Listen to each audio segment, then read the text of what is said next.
மீட்டிங்ல இருக்கேன்னு சொல்லு.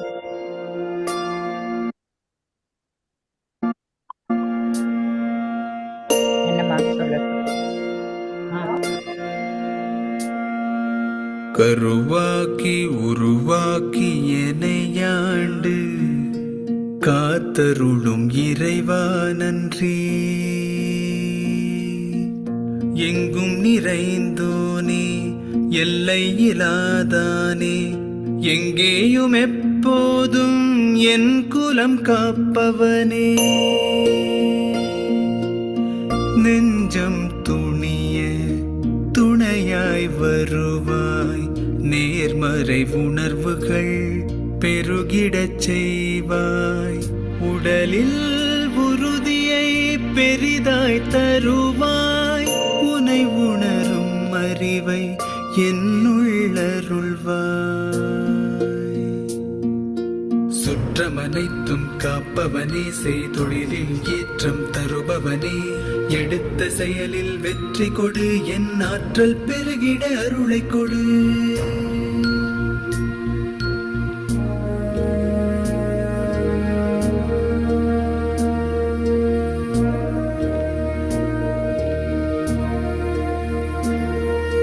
கருவாக்கி உருவாக்கி எனையாண்டு காத்தருளும் இறைவா நன்றி. வல்லமை தந்து நீ வளர்ச்சி கொடு, அகத்திலும் புறத்திலும் மலர்ச்சி கொடு. வளர்ச்சி கொடு, மலர்ச்சி கொடு, வளர்ச்சி கொடு, மலர்ச்சி கொடு.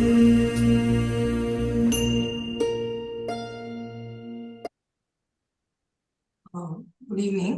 I request Dr. Ramni to welcome the gathering. She is the patron of this IFS chapter. You unmute yourself.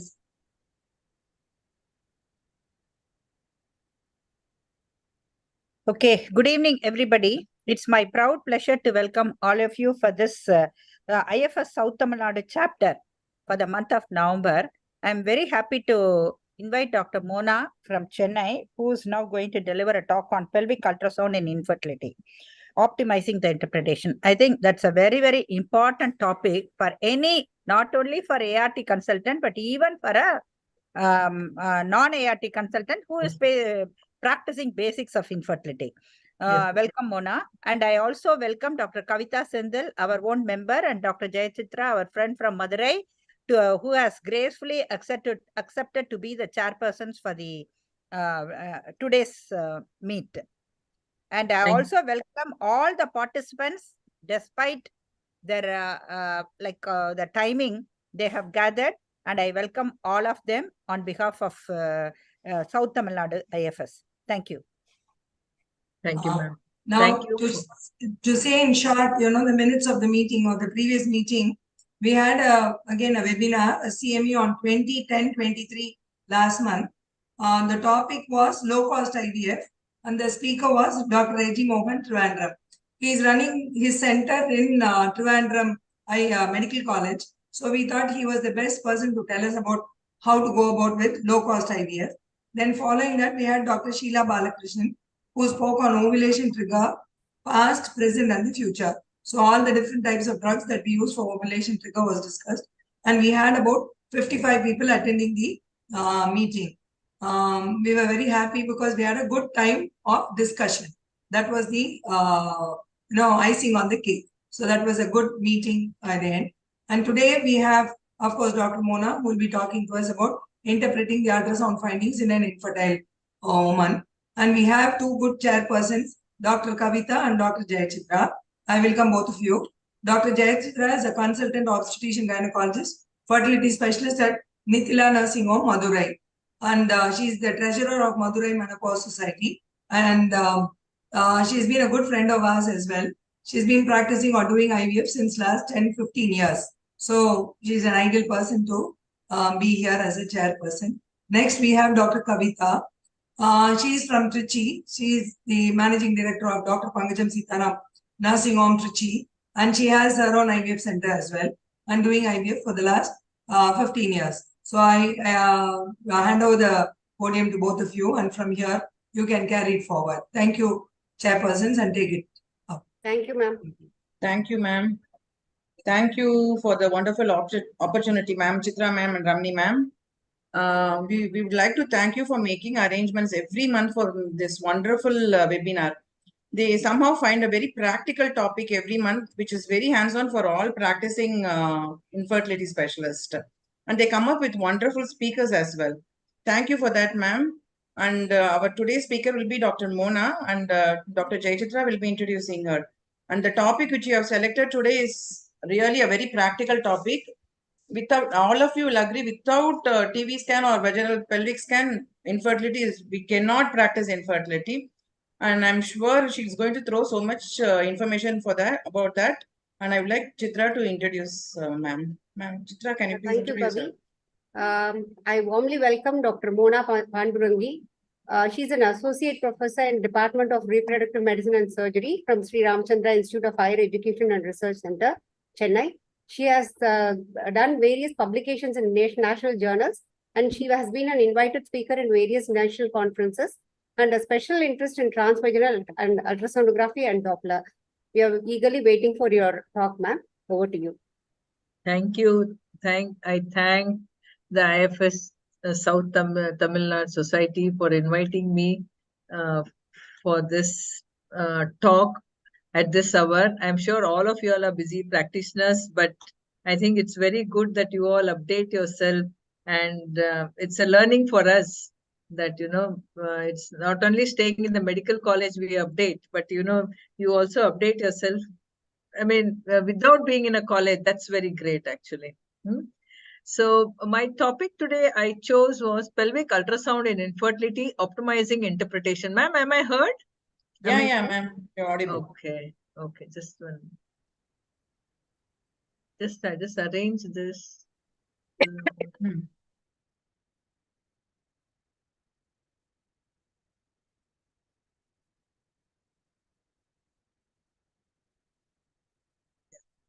Yeah. So I chose this topic of pelvic ultrasound in infertility, optimizing interpretation. So this is an editorial which fascinated me. Which appeared in Ultrasound Obstetric Gynecol in 2002. This was by Geeta Narkun. She said it's time for an ultrasound revolution in reproductive medicine. So in the editorial, she said, extensive use of laparoscopy and histoscopy in the investigation of infertile women remains a gold standard practice in most centers. Though, with modern equipment, the baseline ultrasound scan in most circumstances can provide equally good anatomical and better physiological information less expensively and less invasively. So in this editorial, she said that every reproductive medicine unit should invest in a high resolution machine, which is 6 to 12 megahertz. It should have a three-dimensional equipment, though she mentioned in 2002 that it can be optional. A 2D sensitive color and a spectral Doppler, and a 3D color power angio, and a trained personae. So this is what she said in 2002. So I think at today, where we are in 23, I think three-dimensional ultrasound color Doppler is almost, must be present in every IVF unit, or everybody who does a pelvic ultrasound should have it. Now, when we say a pelvic ultrasound, should it be transvaginal or transabdominal? We all know it should be transvaginal because the proximity of the probe to the ovary is so close that you get a fantastic picture of this, rather than a transabdominal wherein the distance is very high and we get a small picture. But it is usually said that before every transvaginal scan, you do a transabdominal scan. But I think all of you agree that in an infertility center, it is not possible to do a transabdominal scan and then go to transvaginal. But I would say that on clinical examination, if you find a mass abdomen, or if you find a large pelvic mass on scan or a bimanual examination, then definitely we have to do a transabdominal scan. And if the ovaries are not visualized vaginally, we will have to do a transabdominal scan. Then other indication is where there is absent vagina and an unmarried or a virgin. Now, I have some reservations in this. Now, for these cases, should we do a transabdominal or should we do a transrectal? Now, if you see a transabdominal, again, there's a large distance and you get a small picture. Whereas a transrectal ultrasound gives a similar picture to that like we get in a transvaginal ultrasound. So I would say that when there is an absent vagina, unmarried girl, a virgin, which things are going to increase with fertility preservation coming in, cases of primary amenorrhea, we may have to do scans for these patients. So in such cases, we can resort to transrectal scan, and then during retrieval, if required, with consent, we can under anesthesia do a transvaginal scan. So, way back in 2003, there was a paper by Tamilnadu. He said, this was an original paper, transrectal scanning, an alternative when transvaginal scanning is not feasible. This is what he proposed. And in this paper, he studied 42 patients with an absolute or a relative contraindication for transvaginal scan. In them, the transabdominal scan and a transrectal scan was performed, and they was compared. The transrectal scan was performed using a transvaginal probe, which was lubricated and slowly advanced into the rectum. The technique used was similar to that of a transvaginal scan. Images were compared for resolution and quality. What did he find? In the result, he said, all scans were completed without significant patient discomfort or complaints. That means transrectal scan was comfortable. Patient did not have any discomfort. Transrectal scan was clearly superior to transabdominal in 73% of patients. In 9 cases, transabdominal furnished some clinical information, but transrectal scan yielded better images. Only in one such case was transabdominal scan similar in quality to transrectal scan. In 4 obese patients, transabdominal scan did not reveal sufficient pelvic anatomy to generate a clinical diagnosis, whereas a transrectal scan revealed 2 sets of normal ovaries and the patient had an ovarian cyst. In 2 cases of vaginal agenesis, transrectal scan revealed the diagnosis. So in cases of Rokitansky-Meyer syndrome, Mullerian agenesis, a transrectal scan, you can see the ovaries both transrectally very well, and you can see the ovarian reserve in them. So he concluded that transrectal scanning should be used liberally after proper patient selection and counseling. Images obtained are superior to transabdominal and are comparable to those obtained by TVS. Now, coming to the position of the patient. So normally we are used to having the patient in the supine, and then we tell the patient to lift the buttocks, put under hand, put a pillow. But that's very causes discomfort to the patient. So I would say a gynecological couch should be better. A dorsal position like this, wherein we are seated in between or standing or onto the side, or a stirrups can be put in a semi-lithotomy position. This would be a better, so that our probe can go down and up in whichever direction we want on a cut table.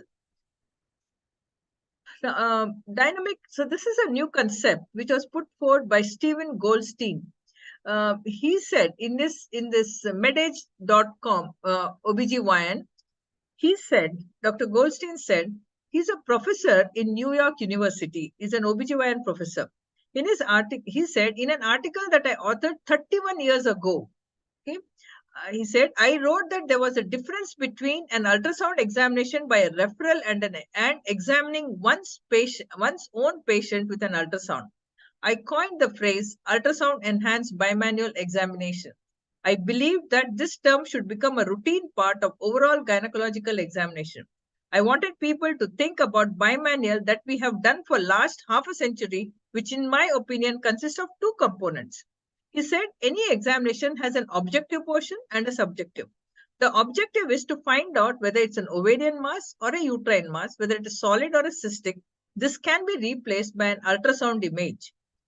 An objective portion is a bimanual examination for mobility, tenderness. This can be replaced by a dynamic scanning. So what do we do in a dynamic scan? In a dynamic scan, it involves liberal use of an abdominal hand as well as an in and out motion of the probe to ascertain aspects of examination like mobility and tenderness. So this is how it is. We place a hand abdominally and a probe from here and look at whether the uterus is moving, whether the ovary is moving. You can actually see and get assured. So this is one picture here, wherein we are seeing the ovary, uterus here, and the ovary. It looks as if this ovary is very stuck to this. It's not lateral. A gentle abdominal pressure will make this ovary slide down, reassuring that this is not a stuck ovary. similarly, this is a patient whom we have done a scan, and it's a anteverted uterus, but then this was a previous cesarean section. We could not find the body, and here the body is retroflexed. So we were wondering why. So then we pulled up the abdominal wall, and you see it's moving here. That means the uterus is adherent to the abdominal wall here. In such cases, we'll also find the cervix pulled up when we do a vaginal examination. Normally, when you see an ovary like this, we know that it may be a hemorrhagic ovary, hemorrhagic cyst, but sometimes you can confuse it for a solid ovarian mass. But by just giving a tap on the abdominal wall, you can see this fibrin strands move, and it is very reassuring to say that these are fibrin strands and not a solid mass. Similarly, so this is a ovary here, and there's a large cyst here seen transvaginally, and whether it's a para-ovarian or an ovarian mass, a gentle probe pressure or an abdominal pressure, here the bowels are moving in between it, telling us that it may be a para-ovarian and not an ovarian cyst. For this patient, we did a laparoscopy, and we found that the ovarian cyst was on the opposite side. It was a para-ovarian cyst, but on the opposite side, thus telling us that whenever you have a large ovarian cyst, it is better to confirm our diagnosis of whether it's a left side or a right side by an abdominal scan. This is where an abdominal scan will be beneficial. Now, we all do a baseline scan. Is it necessary to do only on day 2 or day 3, or can it be done random? Now, there are some advantages if you do it in the follicular phase, and some advantages if you do it in the luteal phase. Now, if you do a baseline scan in the mid-follicular phase, the endometrium will be typical triple line, and you can make out the polyps in them very clearly.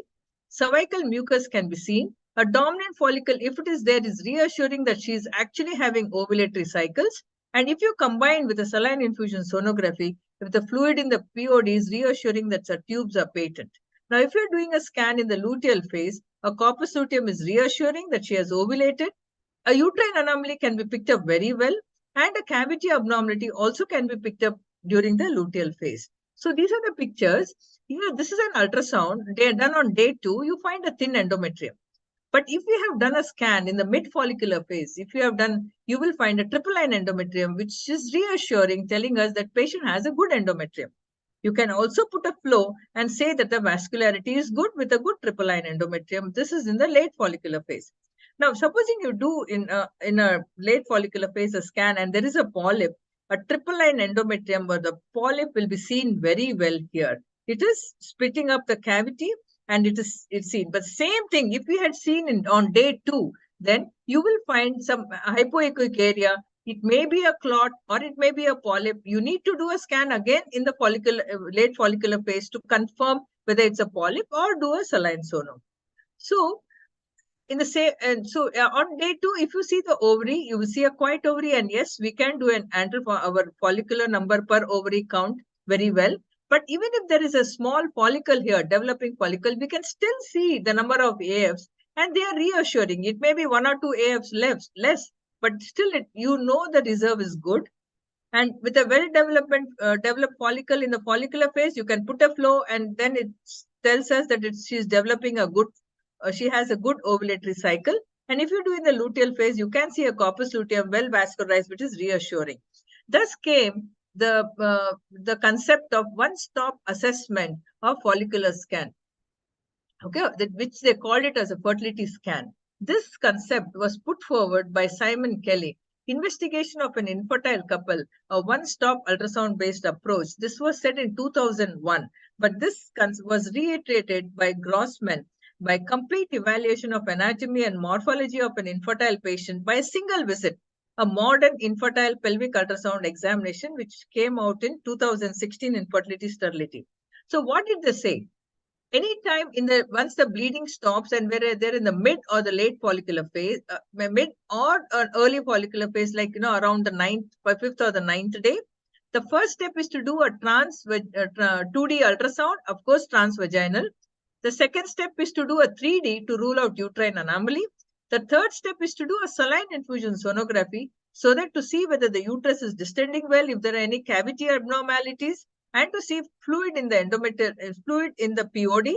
And if not, you can use a hypo-C, that is an ultrasound-based ultrasound-based contrast to see the laterality of the patency of the tube. So this is what they proposed.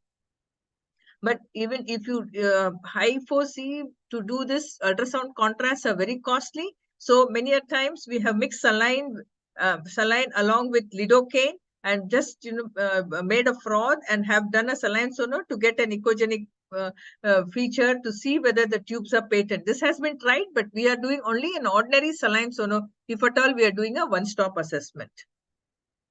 So we did a small project wherein 151 patients, 69 patients were of primary infertility and 50 were of secondary infertility. We did a one-stop assessment.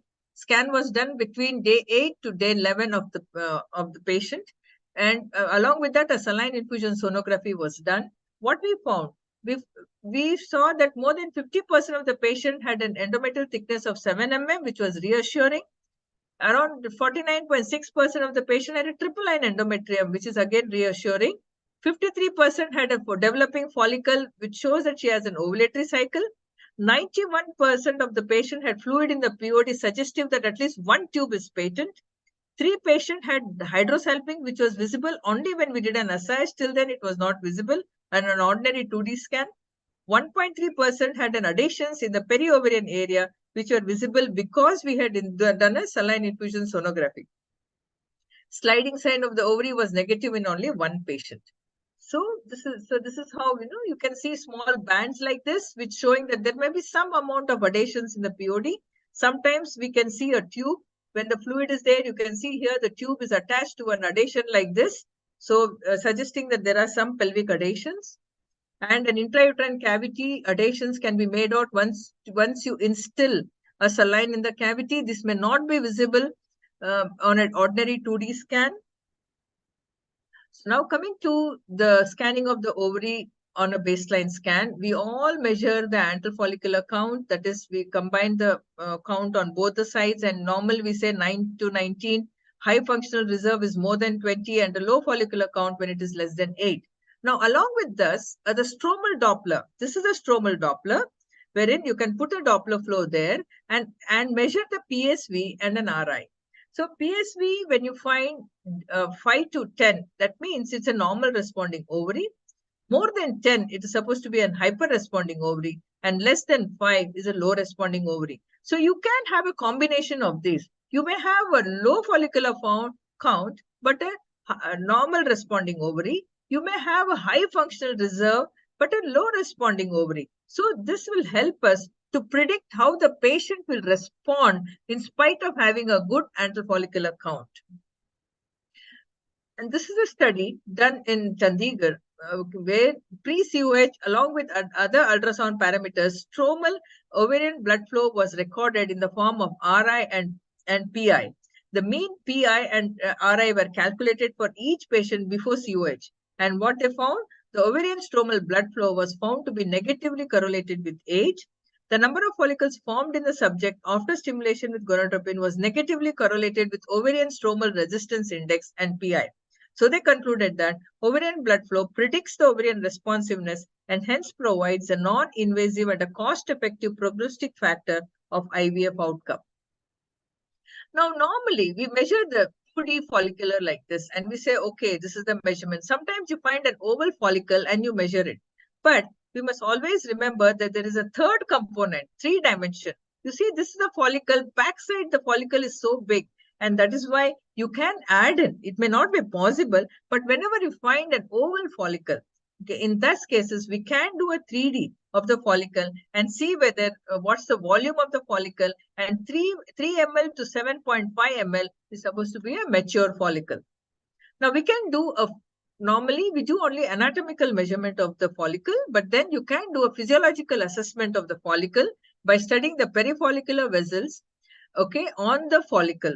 So those vessels which are there on the follicular wall, it should almost obliterate the follicular wall. These vessels should be measured. These vessels here, the PSV and RI of these vessels can be measured.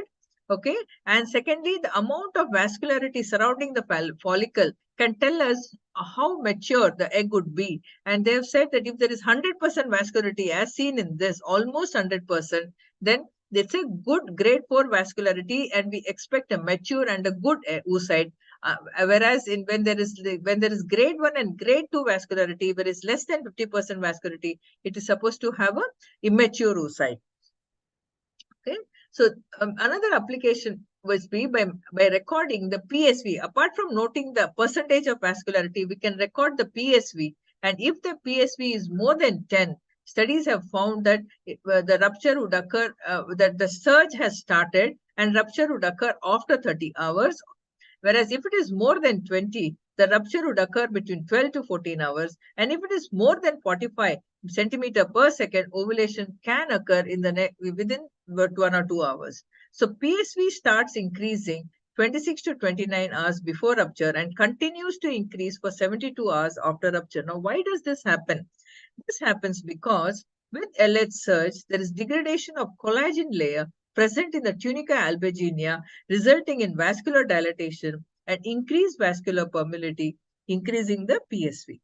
That is why the PSV increases.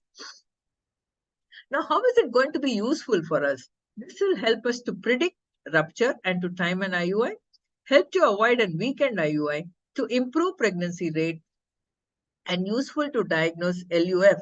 So I think useful to diagnose LUF was a very interesting study which was done, I would like to say.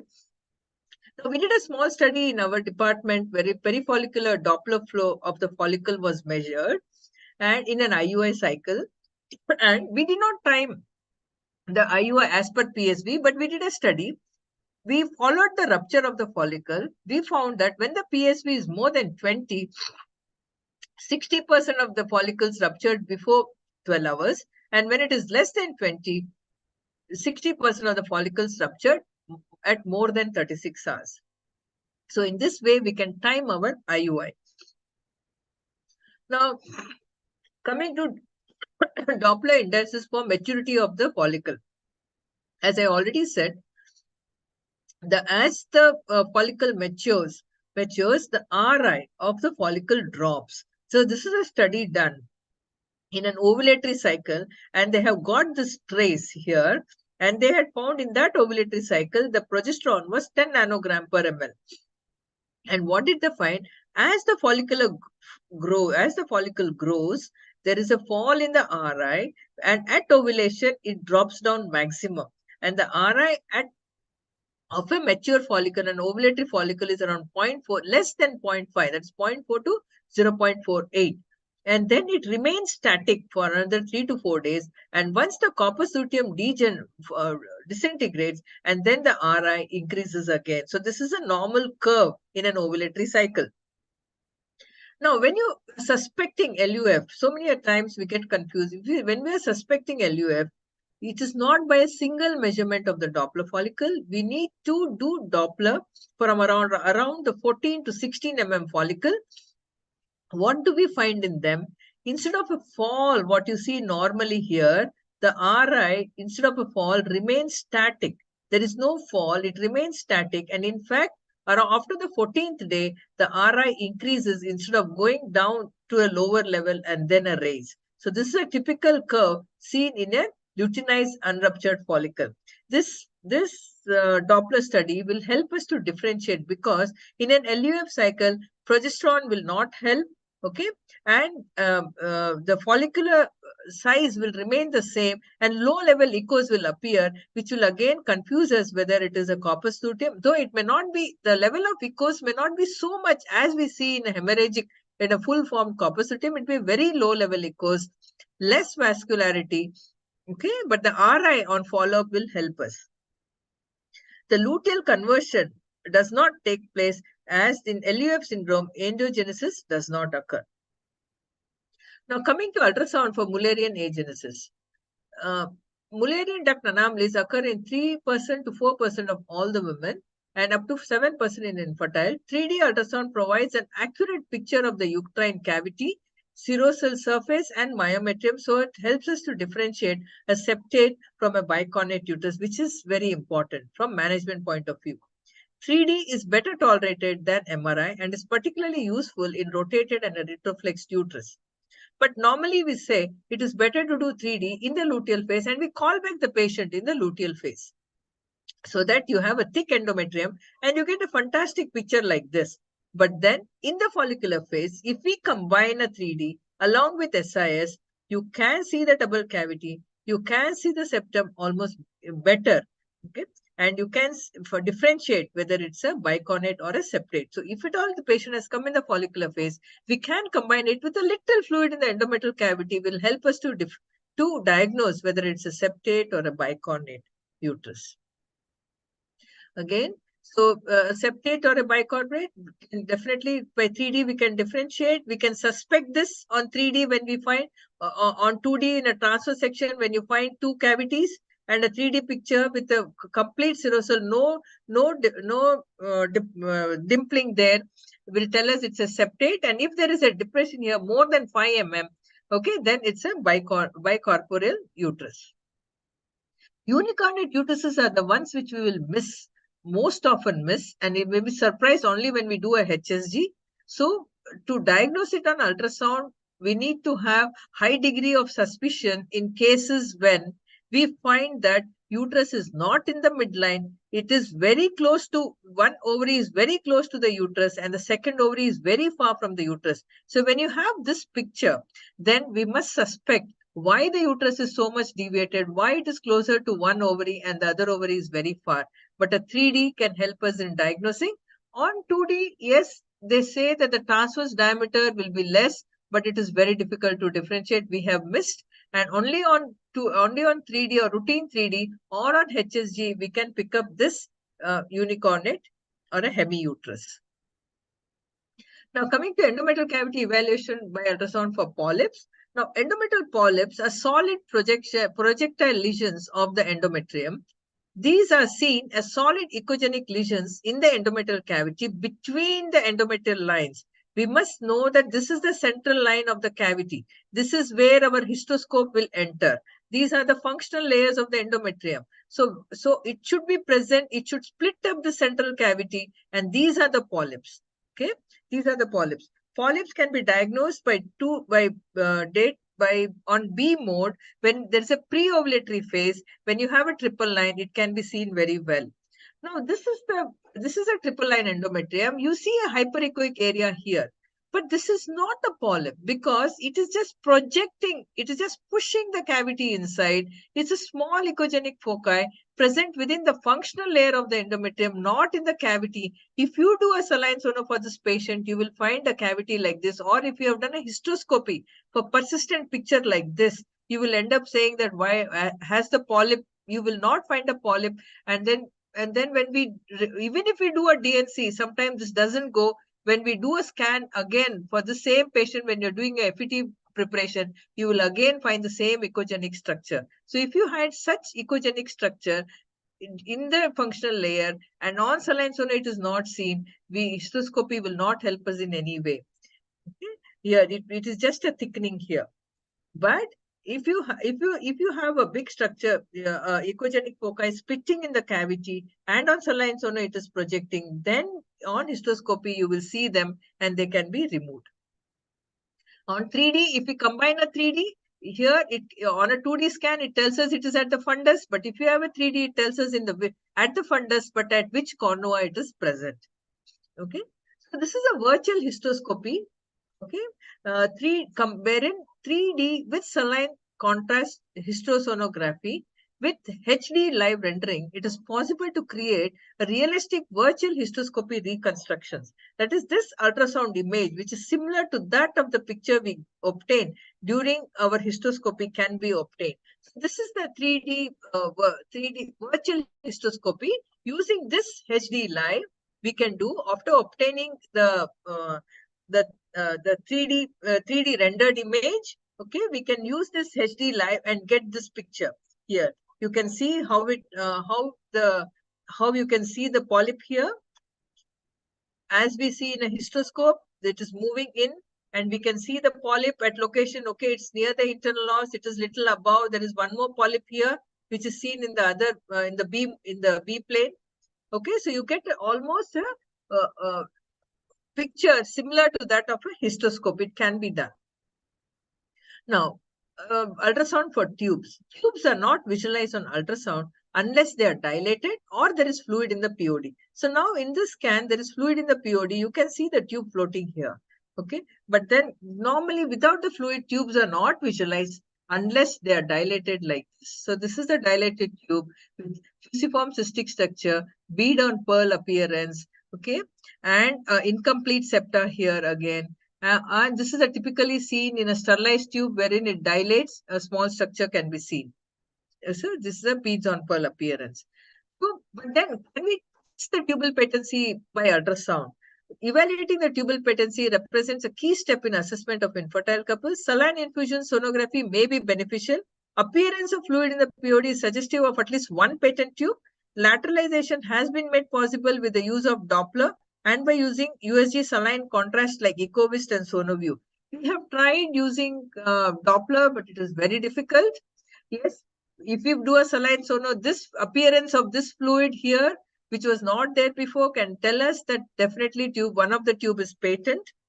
And you can mix air and saline, which was tried in olden days, wherein they injected into the uterine cavity, and you can find out, you can have a picture like this showing that the tube is patent. Or an ultrasound-based contrast media like EcoVist and SonoView can be used to see to get the tubal patency picture, but EcoVist is very costly, and hence I think an ordinary saline infusion sonography, because if one tube is patent, we can go ahead with ovulation induction. We need not show that both the tubes are patent. So we did a saline infusion, so compared the saline infusion sonography versus HSG in evaluation of female infertility. We did this in 58 patients, 37 with primary and secondary 21. And we found that HSG was actually better in telling in terms of pain. HSG had more pain when compared to SIS, while giddiness and was more with saline infusion sonography. And on HSG, appearance of hydrosalpinx was there on both. Whether you do HSG or SIS, hydrosalpinx was picked up. A unilateral tubal block was diagnosed on HSG, the same on SIS also. We could not tell the laterality. We tried to put a Doppler and see, but we could not. And bilateral tubal block was diagnosed in only 6 patients, whereas on SIS, we thought that 13 patients had a bilateral tube. So laterality is difficult on SIS, but yes, we can say that at least one tube is patent. But advantage of SIS, you can pick up if there are any adnexal adhesions, where once the fluid appears, you can find out whether there are adhesions, whereas that is not possible in a HSG. So the conclusion of our study was SIS is better tolerated in terms of pain, more cost-effective procedure than HSG, because we have the ultrasound machine with us. We need not go to a radiology center to do a HSG. HSG was found to have a better accuracy than SIS in detecting laterality of tubal block. SIS can be used as a primary screening modality for cavity evaluation as well as tubal patency. SIS combined along with the baseline scan may be effective as one-stop modality for evaluation of female subfertility. But HSG definitely provides us a permanent picture where a patient can go anywhere and anybody can have a look at it. Now, coming to fibroids, we all know that we have to use this FIGO classification for fibroids. And now, when we come to the submucosal fibroid, the step W or Lasmar classification can be used. It has been proposed that if we use this classification and definitely find out where the fibroid is located, we can plan the surgery better. When it is 0 to 4 score, it's a low complex histoscopic myomectomy, whereas when it is 7 to 9, better to go in for an alternative method than a histoscopic technique. Now, a histosonography and ultrasound. Now, how do we do this? How do we score this? Okay, a histosonography and ultrasound procedure performed with the uterus distended with saline solution for greater contrast and delineating the uterine cavity is more accurate than an ordinary TVS than a transvaginal sonography alone. Like, this is how it is. Now, if you have a fibroid projecting, inject fluid, you can find out how much it is projecting and how much it is attached onto, how much is attached and where it is attached by 3D, and then plan our surgeries better. Now, ultrasound diagnosis of adenomyosis, we all know Musa criteria has come, wherein, the cystic, where there is asymmetry, whereas a cyst with echogenic lining, and then buds going in from the basal layer. Okay, and then, whereas fan shape shadowing. So all these are features proposed by Musa for diagnosis of adenomyosis. And later on came the modification of this by Delphi consensus, wherein they divided the features as direct features and indirect features. Direct features are the cyst, hyperechoic eye lines, and echogenic subendometrial lines and buds, which we see on 3D. Whereas indirect features are asymmetrical thickening, fan-shaped shadowing, translesional vascularity, and irregular junctional zone.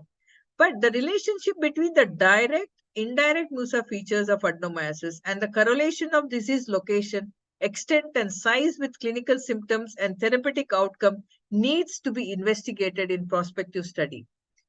So this is a study, a three-dimensional ultrasound diagnosis of adenomyosis is not associated with adverse pregnancy outcome when a single euploid embryo was transferred.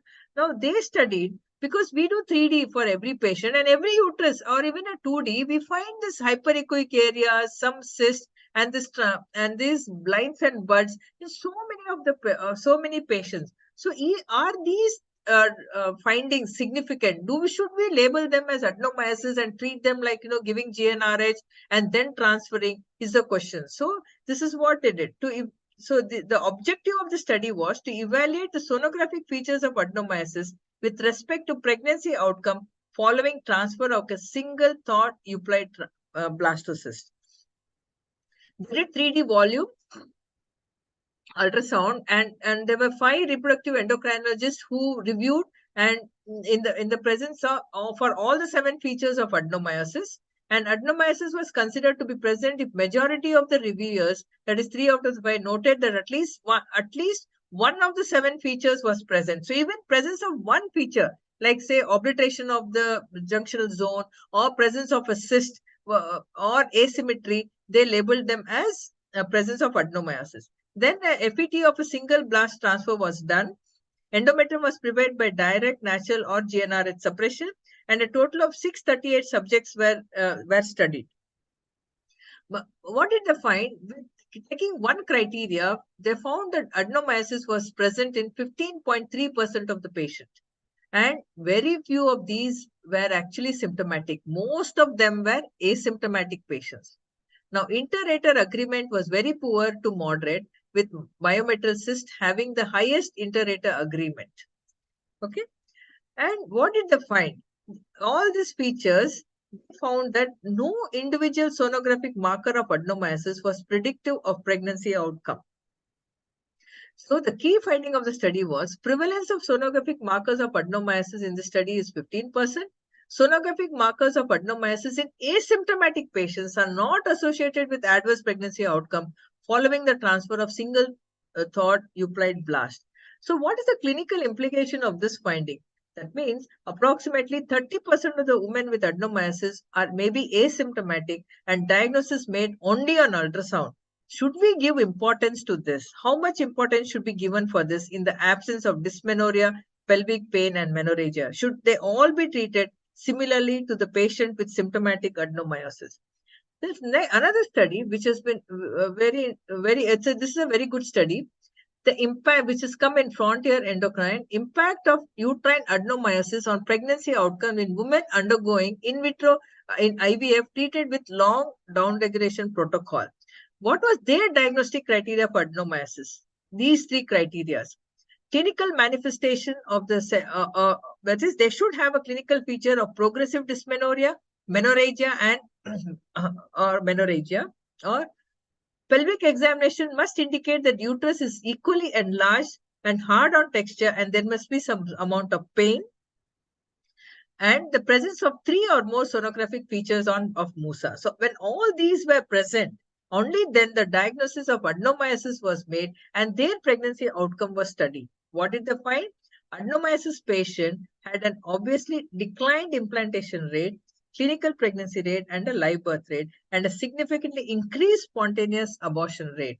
So that means those adenomyotics which appeared features of uterus where they are symptomatic, okay, and wherein at least 3 features were present, then the outcome is affected. Then we can say that there is adenomyosis and the outcome would be affected. And this thus came. So instead of doing a clinical examination and noting the size of the enlarged uterus, we started measuring the uterine volume on ultrasound, maybe by 2D and 3D. So this is another study wherein they studied the association between the uterine volume and the pregnancy outcome in adenomyosis in patient undergoing FET. So a total of 158 adenomyosis were enrolled, and based on the FET outcome, an ROC curve was generated, and they found that the cutoff value was 98 for the volume was 98.8 centimeter cube. So based on that, they divided them into 2 groups, based less than that is less than 98 and more than 98, and they found that the implantation rate and clinical pregnancy were not altered, but the miscarriage and early miscarriage rate and the live birth, and hence the live birth rate, were altered. That means there is no significant difference was found in the clinical pregnancy rate. The incidence of miscarriage rate in group B was significantly increased as a larger uterus had a higher miscarriage rate, and the live birth rate was significantly lower. Now, coming to a role of ultrasound in endometriosis, it's a different topic itself, but I thought I will just put in few important points. Transvaginal sonography is the first line imaging modality when suspected of having endometriosis owing to its capacity for dynamic imaging. Downward pressure on the uterine fundus is easier and possibly more effective when it is applied by a person who has both hands free. Then you can demonstrate the fixity of the uterus better. And to improve visualization, a partially filled bladder would be better. Sonovaginography, that is insertion of gel or saline into vaginal fornix to diagnose deep infiltrating adenomyosis. People have used rectal water contrast to diagnose if there is any bowel involvement. And a transrectal scan can be done whenever we suspect a DIE. Now, why is all this necessary? Because a preoperative mapping of the disease location with the use of static and dynamic transvaginal sonography and the knowledge of location and degree of pain are valuable for directing the surgeon to areas which might have been missed otherwise. So for endometriosis, a dedicated protocol has been proposed, wherein the first thing is to evaluate the uterus and the adnexa, wherein we find out whether there is an adenomyosis associated with it, whether there is an endometrioma, and whether there is an hydrosalpinx. Then look for deep infiltrating endometriosis. Then look for the sliding sign, whether it is positive or negative, and the soft markers like is there a site-specific tenderness, or are the organs mobile? So these soft dynamic scanning should be done for every suspected endometriosis case.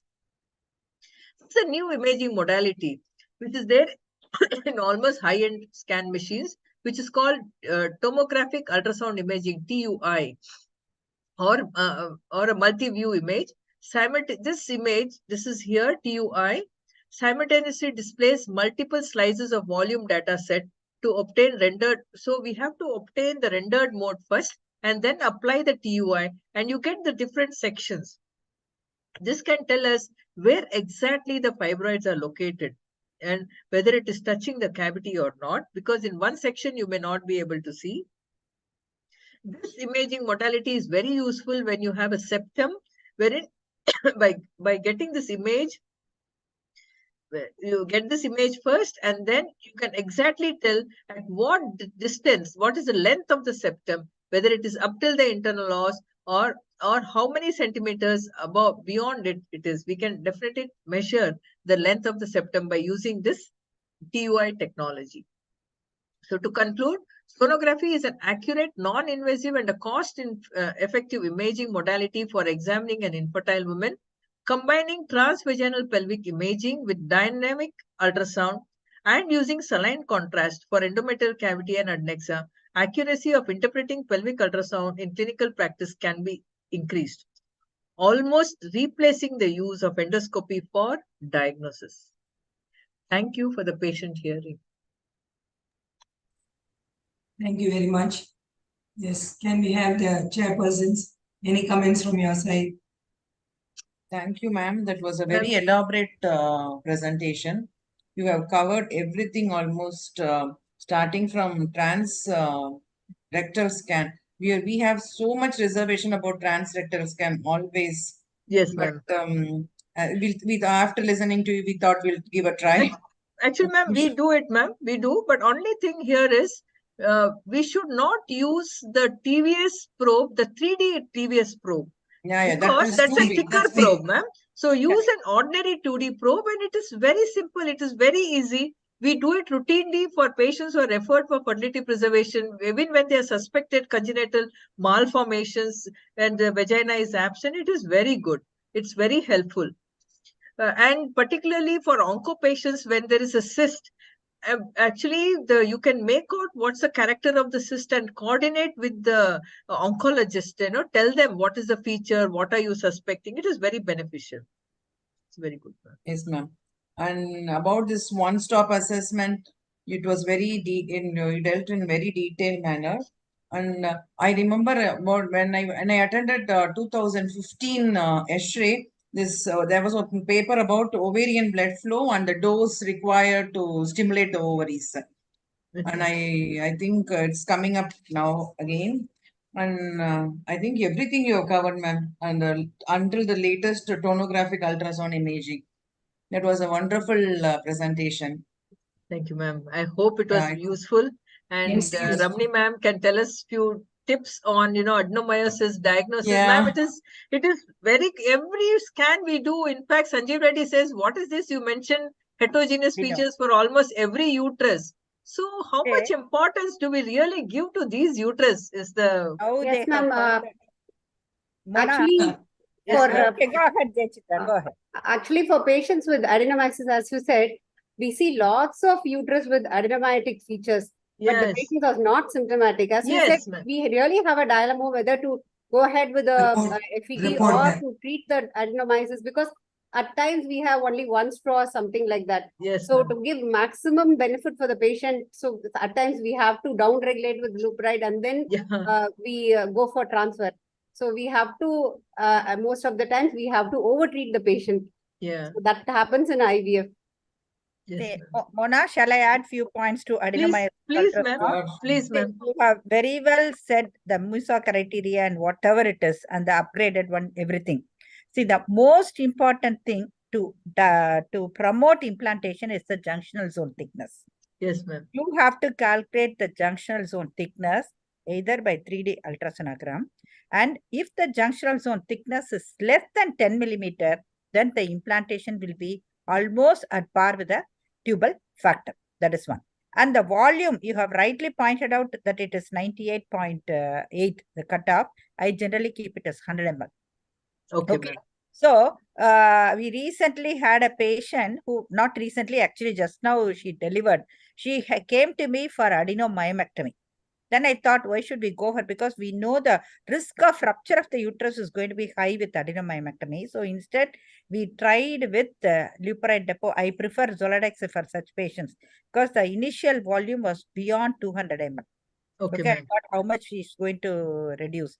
So I combined her with Zoladex and Letrozole, and almost after 4 months, I could get the this one to volume 110.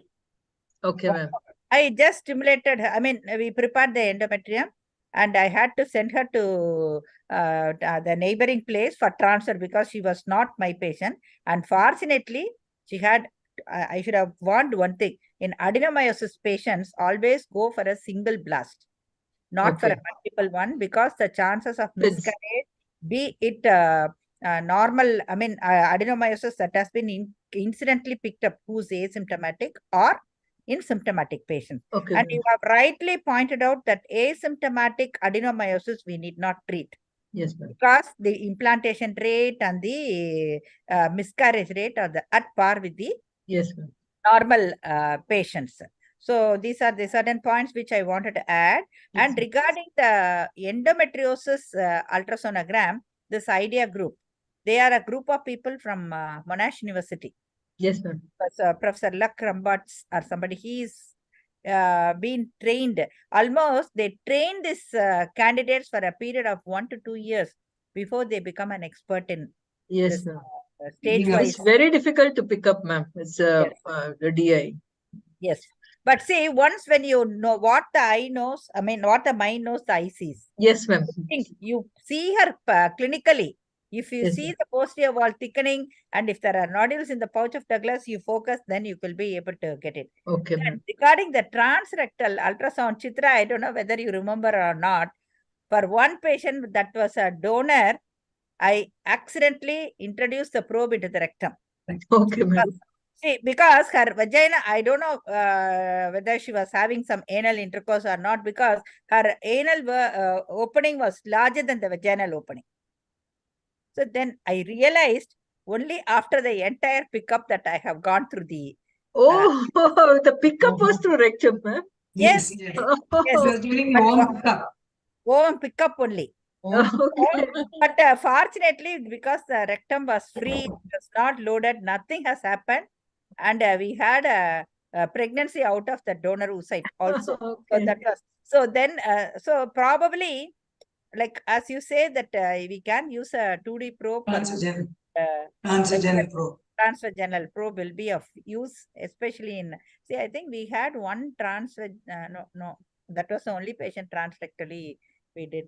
Okay, but then the less Mullerian anomaly is my favorite. Again, 2D, nothing equivalent to, I mean, 2D will give an idea followed by 3D. Yes, ma'am. 3D. That 3D gives is the best, ma'am. correct thing. See, unless you're not able to pick up with the 3D, maybe then we need to go Yes, for a ma'am. Maybe MRI. complex anomalies, maybe Yes, MRI. that's what I was about Yes, to tell. Complex anomalies like the Robert's uterus. Yes, ma'am. Last week, I had a very interesting case. It was a bicornuate uterus, like a uterus didelphys. They have, because both horns were separated very much laterally, and there was only one cervix.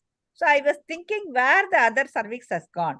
But when I did the hysteroscope, I could find out when I thought I was putting the scope into the left horn. I Okay, could ma'am. see a right carnivore. So Oh, then only okay. it struck us, there is some communication at the lower level of the lower uterine segment. So that is Okay, why I ma'am. have seen the thing. So Mhm. complex anomalies really make us mad unless Yes, we ma'am. come to the perfect diagnosis of it. I think Ma'am, this, as you said, measuring the transformation zone, ma'am, that is the hypoechoic area. That is below the basal layer, there is a hypoechoic area, ma'am. yeah, that entire Ma'am, thing we have to Ma'am, measure. the thing is, I always have a doubt, ma'am. See, what happens in adenomyosis, that zone gets obliterated. It becomes Lost. echogenic. Ma'am, it See, becomes we have to echogenic. exactly calculate the entire thickness. Okay. Of that See, the echogenicity. entire echogenic. See, one definite point they say to diagnose adenomyosis is when you feel that transitional transformation zone or the junctional zone is more than 12 Obliterated. millimeter, it is 100% it is a case of So adenomyosis. that echogenicity should be 12 mm, 10 mm or 12 Yes, mm. 12 That mm, 12 echogenicity, that echogenicity, no, Yes, ma'am. yes, yes. Okay. From the middle to Yes, the ma'am. highest point of the echogenic area. Okay, ma'am. That will be the junctional zone thickening. Yes, ma'am. Chitra, anything else? Mona, Dr. Mona, I have one doubt. See, Tell me, whenever ma'am. you showed those pictures of sonosalpingography and all the cavities, I could not see that Foley's bulb at all there. Ma'am, we use only an IUI catheter, ma'am. We Oh, don't you use Okay. we don't use the Foley's bulb because it will obliterate the cavity picture. And That's what exactly. That's what I was so surprised to see those pictures no, so ma'am. clear. Even we do You with don't IUI use- catheter. Very rarely we find backflow. We are able to manage it with an IUI catheter, ma'am. Kavita, what are you saying? You She also also do. uses IUI. 100 ml normal saline, we connect with IUI catheter, ma'am, usually. Yeah, we Okay. take it in a syringe, ma'am, 20 ml, because 50 No, ml because is the cavity is very difficult to small, push. no? Huh? Cavity is 50 very ml. small. Yeah, So, 50 ml that is much very is- difficult to push. 20 ml syringe we use, and we are able to get very rarely the distension when it is poor, or very rarely it's a multiparas, it leaks. But otherwise, we are able to manage it, ma'am, with the Oh, IUI that's good. catheter alone. No, because always I have done with the Foley's and I found it difficult to get a good picture. Though you Not can only see that, when it you is are just very painful. I Yes, had a ma'am. patient for getting to shock with just the application of Foley's alone. Yes, ma'am. Okay, then Chitra, Gautam Allahabadiya sign enna? and the color Scion sign. ion Sign. sign. That's the waterfall sign. Yes, Waterfall. waterfall Yeah, sign. yeah. when you actually, see. we did our picture with a waterfall sign with a Doppler, ma'am. Yeah. But it is very difficult because you need, see, the uterus is there. You are putting fluid in the uterus and you're putting the Doppler there. We are putting the Doppler in the side. Sometimes the ovary is very close to the uterus. So the movement in the uterus also is picked up. No. No, you just have to keep it static there and you just push the fluid there. You can definitely see when you can Definitely see make the out. flow of fluid. There'll be Yeah, a you can flush, see ma'am. that gush. You Yes, can see that gush. actually, we did that, but I was not very convinced with that Doppler flush, ma'am. And, So, and if you want to see the other side, you have to move your probe Probe to the to the other other side. side. yes, Leave ma'am. it there and then push and see. That is the only way you can demonstrate on both sides. Yeah, Unless you can't see the actually, spill. that study which we did was with the waterfall sign itself. Yeah. But laterality was no, we were not very sure in our That's what. 70%. You have to apply the Doppler on either side and then Yes, wait to ma'am. see. The Yeah. first one will be very clear. The second one will be yes. We will not be Yeah. very much convinced. Yes, ma'am. True. Ma'am, I when we don't know push whether you the remember. fluid with the Yeah, in saline, our second triox meeting, I demonstrated the Sion sign using transabdominal probe because Okay. that time so that is somewhere some 23, 24 years back. Okay, ma'am. Yes, that time what we did was just pushed it, then used a abdominal probe because that time transvaginal probe I did not have. After that Okay, only ma'am. I got it. So there we could make it very clearly. Okay, ma'am. I have demonstrated that as record பண்ணி நான் வந்து அத Okay. காமிச்சேன் நமக்கு second மீட்டிங்ல. Okay, It ma'am. was held in IS nursing home. வாழ்த்திக்க உங்களுக்கு ஞாபகம் இருக்கா என்னன்னு தெரியல உனக்கு. ma'am, I usually do what I do is I connect it with the IV fluid cannula, 100 ml normal saline, and slowly will allow the fluid to go inside. Oh, okay, okay. Patient okay. will not have pain. When we push I it with think- syringe, no, they'll have pain. When you Okay. leave it in the IV line, they won't have pain. And when you see the flow both sides, you can stop the fluid. Maybe that's a good idea. We'll try it. We'll see. Because removing the syringe, disconnecting, again filling, Yeah, and that will be putting, messy and sometimes it it should is have very pain when messy. you push also. In Correct. this, she will not have pain at all. Will it cause the cavity to distend? Yeah, Will it with just IUI catheter inside, we have just have to connect the IV I line. mean, at the other end, you connect the IV set. IV stand and 100 ml normal saline. Slowly you have to open. She That's will not also have good pain idea. at all. Good. That's a good suggestion, Kavita. We'll Good. try. So learning points today are these. You know, one IUI catheter and putting on the because I've never tried all these. I've always been using HSG and I've never been happy using Foley's and never been happy to really pick up all these things. When they are big, you're able to. But when they are small polyps, you're not able to pick up. So you're not able to talk. Because the difference, the best part I have of Ramni is about adenomyosis. And she's an expert on hysteroscopy. Whereas I always keep telling her when 3D should replace all this. So both of us together, we can make this as a part and then show what is there in the hysteroscopy finding as well. That's a Ma'am, good one learning more point. question. What Yes. is the best time to do a baseline scan? You just told us about both. Ma'am, Chitra ma'am, Ramni ma'am. Ideal, Both I of think them. it should be baseline scan should be done on the second or day 3. That's what we usually do. Huh? But But she was see, the one-step approach is if the patient comes on any day, Yeah. then another thing, we can get the same findings what we do it on the day 2. Yeah. Maybe probably there may be a spontaneous follicular dominance there. See, then again, one more point regarding the Mullerian anomaly is differentiating septate uterus from biconvate uterus. Yes. Okay, you can measure the angulation. Yes, ma'am. Normally, Yes, it is a convex one, septate uterus. Yes, ma'am. But in a uterus, biconvex uterus, you will have the widened angle. Wider angle. Ortova will be very, very lateral. Yes, ma'am. Yes, ma'am. It will obtuse, just obtuse. It will go obtuse, ma'am. Yes, more than 105 degrees. Yes, ma'am. That is there. Then what else? What's uniconvate? And how often do you see T-shaped uteri? And if Actually, I have, ma'am. We are now started whenever we suspect. Actually, I have a slide. I'll just show you the slide, ma'am. If you don't mind, I'll just share. Definitely. I hit it. I thought I'll be overshooting the time. Discussion is the best part of all these meetings. So Ma'am, can you I see wouldn't that? mind. I've Yes. stopped So you sharing. I start will sharing. 1 second. Start sharing.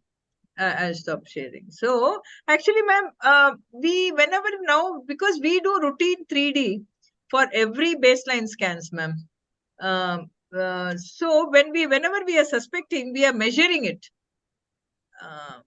1 second, I think.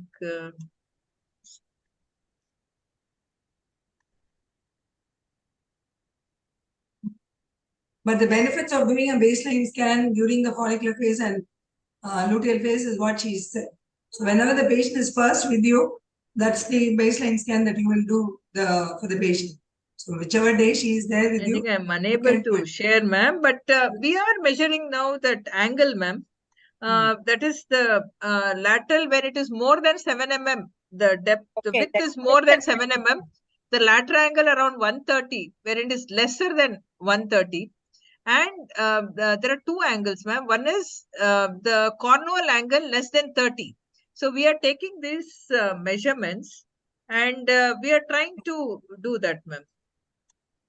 I'm sorry, I'm not able to share it. You measure both the cornuas. You point out both the cornuas. You draw a line. Ma'am, that angle of the cornua. And the line from the cornua till the internal os, you draw a straight line and then see what is the widest distance between the wall and this. Actually, I think I'm making along the cornua, lines come like this. Yes, ma'am. a triangle, something like a triangle. That's what. No, these two, along the cornua, there should be a line going through the cornua. The line going through the cornua. Can you it see, should intersect in the middle line. Yeah. We are able to see. Just it's opening.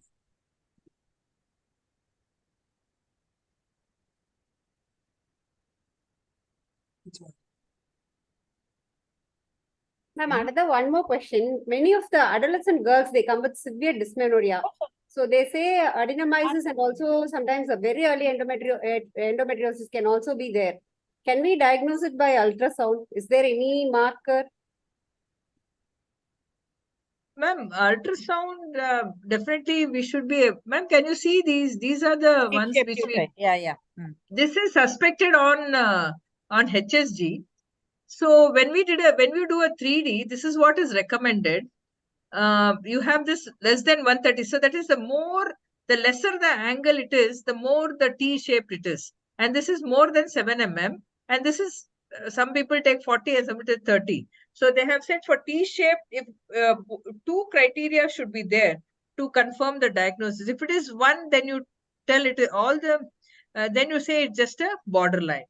So these are the criteria which have to be used, ma'am. This angle, this cornual angle, and the width of the myometrium here, and this angle.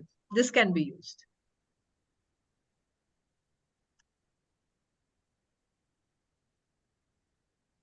That's good.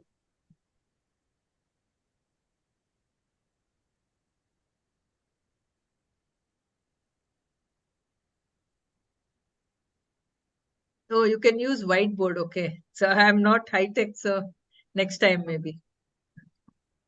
Okay. Thank you very much. Thank you very much, Mona, for accepting to be a speaker today. And I really adore you for the way you do your ultrasounds. That's why I wanted you to really Thank be you, ma'am. here. Thank you so much for calling me, and I enjoyed giving a talk on what we do practically and share things with you all, ma'am. That is the crux of this entire program. Yes, ma'am. It should be used by all of us. And tomorrow onwards, when we do it, we should want to do it and enjoy doing it. I like the idea of connecting it to a drip set. We thought next time because we do routinely, we do saline sonos we don't do routine histoscopy for all the IVF patients. We do saline sono. And then when we suspect anything or one failed, then we go for histoscopy. So that's why I think connecting it is a good idea. Adenomyosis, I think histoscopy is a must for two reasons. Yes, ma'am. Because sometimes the cavity is irregular. The length of a cavity is more, and you can see some adenomyotic spots within the surface also. Okay, so that blackish. Yeah. See, you go and cauterize that, or you just resect that area. You can see this adenomyotic dirty thing that is coming out. Oh, really? Okay, we can resect. We need to cauterize that, ma'am. Yeah, we can resect it. some of the time we have seen those black, but we have not cauterized it actually. You see this small vessels, cork screw like vessels. Yeah. I'm telling that you can see some dips, like it's something like what to say, some crave, small Crater. Craters. small Crater. craters. That and all you open up. See, Okay. that is why that is one reason why it is when you do an histosalpingogram for an adenomyotic patient, it will have some moth-eaten appearance. Outpouchings, ma'am. Outpouching. Outpouchings will be Yeah, there. that will be there. That can be corrected. And Okay. more than that, for a like in a not concerned with infertility, in a perimenopausal patients with the AUB, I think I was doing for earlier histoscopic resection. Okay, It ma'am. used to do very well. I just But this is what I- Cautery use monopolar there and I have only a monopolar with me. Nothing is Okay. wrong in using. Only thing Okay. is, if you are having a bipolar, you can safely use the saline. But if Saline. you have a monopolar, you need to use Glycine. Okay. glycine. Okay, ma'am. Oh, Thank you, thank ma'am. you. Thank you. Thank Thank you. you for Thank this Thank you so informative much, lunch. ma'am. Thank you I so thank much. each and every one of you for logging in here and making the meeting a good success. I thank the Thank you. chairpersons for being, and all of you all were on time. That was the best of it. I really enjoyed.